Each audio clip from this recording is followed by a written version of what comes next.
आइए आज हम मिडिल ईस्ट सऊदी अरब की भूगोल और संस्कृति को जानते हैं। सऊदी अरब में रेगिस्तानी जीवन यापन को मजहब से जोड़ा गया था। रेगिस्तान की कुछ विशेष स्थिति होती है, जैसे वहाँ पानी नहीं होता। अब ये उन लोगों की गलती नहीं है। पेड़ पौधे नहीं होते, वहीं कोई उत्पाद नहीं बनते थे। अब उन्हें जानवर मारकर ही खाना है। ऐसे वातावरण में कौन अपनी लड़की की शादी करेगा? जहाँ पानी नहीं है तो उन्होंने अपनी बहनों से शादी की। एक साथ सभी खाना खाने लगे। बर्तन धोने का पानी नहीं है।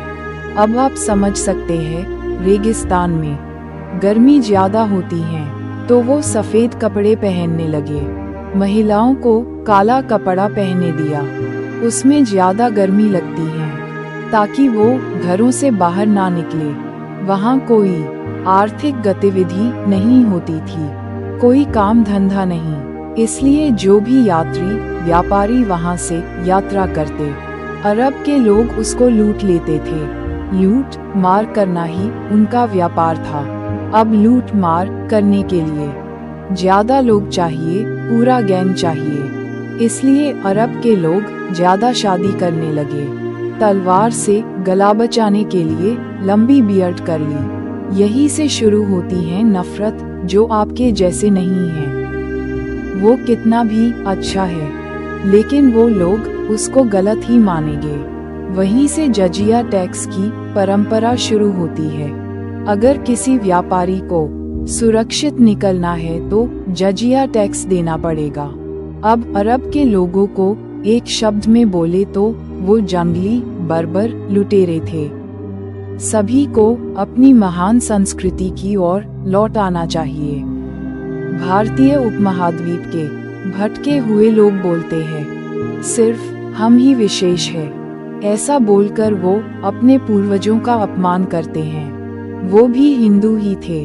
ये भटके हुए लोग जो करते हैं वो ऐसा ही कर रहे हैं, जैसे अपने लोगों से नफरत और रेगिस्तान के बर्बर लोगों से प्यार। दुनिया काहे के लिए बनी है? इंसान के लिए बनी है। अच्छा दुनिया काहे के लिए बनाई है ऊपर वाले ने? बस जैसे आदम अलैहिस्सलाम कहते हैं, शिव कहते हैं हिंदुओं में, तो काहे के लिए दुनिया बनाई है? इसलिए तो बनाई है आदमियों के लिए। अगर आदमी खत्म है फिर दुनिया खत्म। जैसे देश के लिए लोग कहते हैं जो 2 बच्चे वो बेवकूफ है। देश के लिए कहते हैं, खिलाने वाला ऊपर वाला है, वो खिला रहा है। मोदी जी खिला, कौन खिला रही है? ऊपर वाला खिलाता है इंसान को। ऊपर वाला सीधा देखिए, क्या आप बाइबल देखो, गीता देखो, कुरान देखो, सब में लिखा हुआ खिलाने वाले हमें। आप तो जब खिलाने वाला ऊपर वाला तो तुम हम कौन है पॉपुलेशन को बंद करने वाले? सर आपने कितने करे थे अपने टाइम पे? तो मेरे तो अल्हम्दुलिल्लाह 24 है। 24 बच्चे? और क्या, 4 बीवियों से। अरे चाचा क्यों मजाक पूछ लो। 3 बीवियाँ, 3 वाइफ है इनकी। 3 वाइफ? हमने भी 3 शादी कर रखी है। आपने भी 3 शादी? हाँ। उन सबसे बच्चे? सबसे बच्चे हैं। बोलो। घोड़ा और आदमी कहीं बुढ़ा नहीं होता है। हाँ, अच्छा। समझे? घोड़ा आदमी बुढ़ा नहीं होता। माल खाओगे जब तो कुछ चलोगे।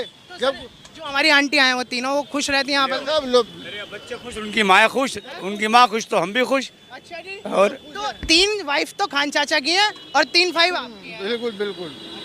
अरे 24 बच्चे? आप तो खैर झूठ बोल रहे होंगे। मैं गिनती कर पाऊँ? अगर किसी को लगता है कि अरब रेगिस्तान की संस्कृति कोई मौज है तो वो गलत है।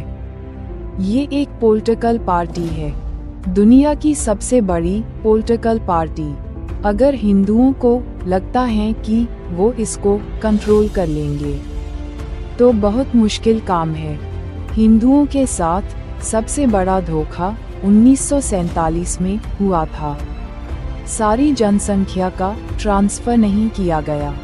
भारत 1947 में आज़ाद तो हो गया, लेकिन हिंदू हमेशा के लिए हार गया। हस्ती मिटती नहीं हमारी, ऐसा बोलने वालों के लिए भारत में 3 राज्य ऐसे हैं जहां क्रिश्चियन मेजॉरिटी है।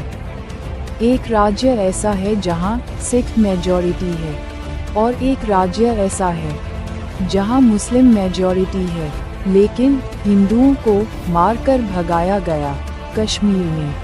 एक बात बताती हूँ, आजकल के ये जो कट्टर मुसलमान है ना, ये सब भूतकाल के गद्दार हिंदू थे। और आजकल के ये जो सेक्युलर हिंदू है ना, सेक्युलर कहूँ या डरपोक हिंदू है ना, ये भविष्य के मुसलमान है। Be aware.